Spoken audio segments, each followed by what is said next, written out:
அஸ்ஸலாமு அலைக்கும் வரஹ்மத்துல்லாஹி வபரகாத்துஹு.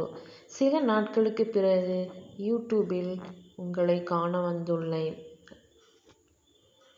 நாம் இப்போது பார்க்க வேண்டியது என்னவென்றால், கணவன் மனைவி உறவுகள் மேம்படுவதை பற்றி பார்க்கலாம். கணவன் மனைவி என்றால் என்ன, அவர்களுடைய உறவுகள் எப்படி இருக்க வேண்டும் என்பதை தான் இப்போது நாம் படிப்படியாக தெரிந்து கொள்ள வேண்டிய கட்டாயத்தில் உள்ளோம்.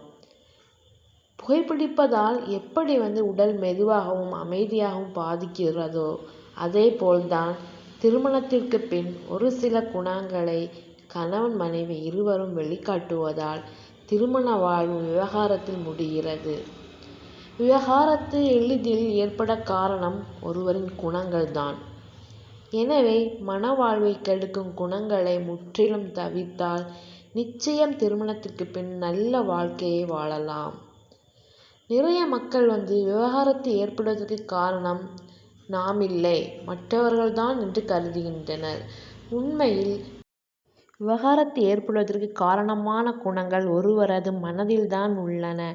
அளவுக்கு அதிகமாக உணர்ச்சி வசப்படுதல், பேசும் வார்த்தைகள், கோபம், அகங்காரம் போன்றவை. இத்தகைய குணங்கள் தம்பதியருக்குள் இருந்தால் நிச்சயம் அந்த மனவாழ்வானது இறுதி நிலையை அடையும். எனவே திருமண வாழ்வை விவகாரத்து என்ற நிலைமைக்கு கொண்டு வரும் குணங்கள் மற்றும் விஷயங்கள் என்னவென்று பார்க்கலாம். ஒரு பெண் மகளாக, மனைவியாக, தாயாக இப்படி பல நிலைகளை அடைகிறாள்.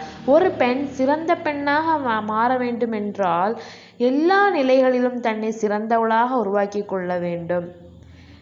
ஒரு பெண்ணின் பல நிலைகளில் மனைவி என்ற நிலை எடுத்துக்கொள்வோம்.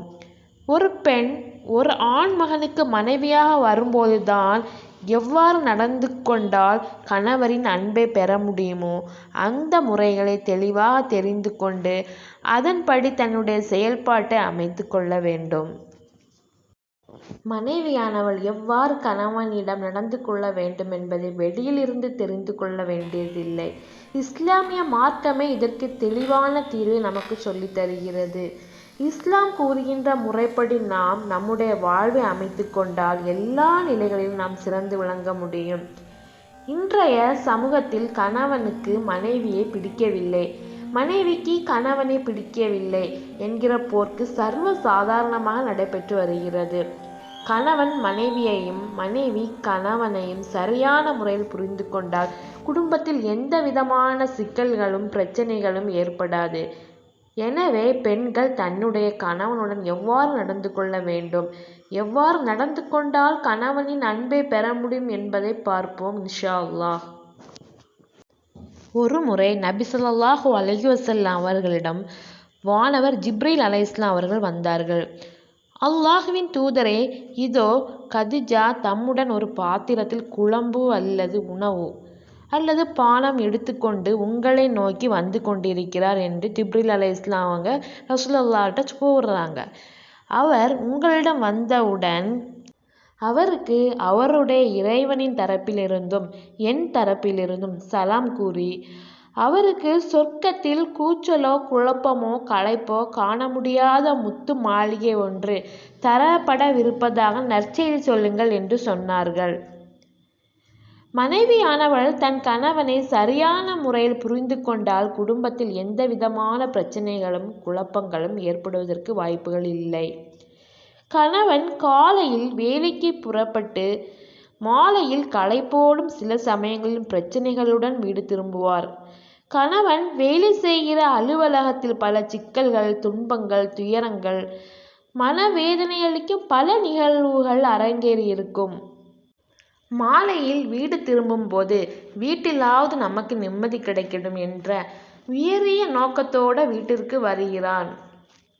இந்த நேரத்தில் மனைவி தன்னுடைய கணவனை சரியாக புரிந்து கொண்டு களைப்புடனும் சோர்வுடனும் வீட்டிற்கு வரும் கணவனை தேநீர் கொடுத்து உணவு கொடுத்து கணவனை உபசரிப்பது, அன்பான பாசமான வார்த்தைகளை சொல்லி கணவனின் நீண்ட துயரத்தையும் கவலையும் போக்க வேண்டும். கணவன் எதை செய்தால் சந்தோஷமும் மகிழ்ச்சியும் கொள்வானோ அப்படி நடந்து கொள்ள வேண்டும். இவ்வாறு கணவனை உபசரிக்கும் போது, அரவணைக்கும் போதும், பாசத்துடன் பேசும் போதும் கணவன் மனைவியை பற்றி நல்ல எண்ணம் கொள்ளுவான். மனைவியை யாரிடமும் விட்டு கொடுக்க மாட்டான். மனைவி எப்போதெல்லாம் பாராட்ட வேண்டிய சந்தர்ப்பம் கிடைக்குமோ அப்போதெல்லாம் மனைவியை பாராட்டுவான். மனைவியை எந்த சமயத்திலும் விட்டு கொடுக்க மாட்டான். இதன் தொடர்ச்சியை நாம் அடுத்த காணொளியில் காணலாம். அதற்கு முன்னால் நான் ஒவ்வொரு காணொளியிலும் உங்களுக்காக இஸ்லாமிய வரலாறுகளில் இருந்தும் ஹதீஸ்களிலுமிருந்தும் ஒரு கொஸ்டின் கேட்கப்படும். அந்த வினாக்களுக்கு நீங்கள் கமெண்டில் விடையை பதிவு செய்து தர வேண்டும். இன்ஷா அல்லாஹ்.